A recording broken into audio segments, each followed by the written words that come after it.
అక్కడ కార్యక్రమాల్లో పాల్గొని కార్యక్రమం జయప్రదం చేయవలసిందిగా. బాపట్ల పట్టణంలో అభివృద్ధి కార్యక్రమాలు ముందుగా చేపట్టి పురపాలక సంఘాన్ని రాష్ట్రంలోనే ముందస్తు స్థానంలో నిలిపేందుకు కృషి చేస్తున్న మున్సిపల్ అధికారులను ఎమ్మెల్యే నరేంద్ర వర్మ రాజు అభినందించారు. ప్రతివారం యాక్షన్ ప్లాన్ యూనిట్ కార్యాలయంలో ప్రజల సమస్యలను తెలుసుకుని పరిష్కరిస్తున్నారని, ఇప్పటివరకు 150 సమస్యల్లో 120 పరిష్కరించబడ్డాయని తెలిపారు. అక్రమ కట్టడాలను నిరోధిస్తూ బీపీఎస్ విధానం అమలవుతున్నందున ప్రజలు ఈ అవకాశాన్ని సద్వినియోగం చేసుకోవాలని సూచించారు.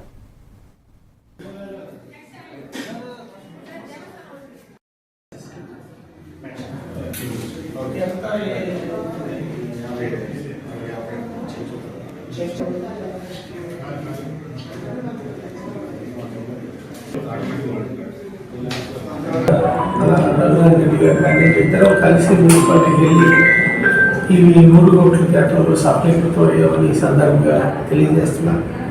ఇంకా రాబోయే రోజుల్లో ఈ డబ్బులు అసలు చాలా ఫండ్స్ అవసరం. దాని మీద కూడా central government funds, state government funds ఏదైతే అవసరం అయితే అవన్నీ తీసుకురావడానికి మా ప్రయత్నాలు ప్లానింగ్ ఉంటుంది. మీ అందరి సహకారం, ప్రజలు సహకారంతో బాపట్ల ఒక మంచి మున్సిపాలిటీగా తీర్చిదిద్దే పనిలో ఉన్నామని తెలియజేస్తూ వేయించుకోవడంలో ప్రజలు సహకారం అందించాలని మనస్ఫూర్తి కోరుకుంటున్నాను.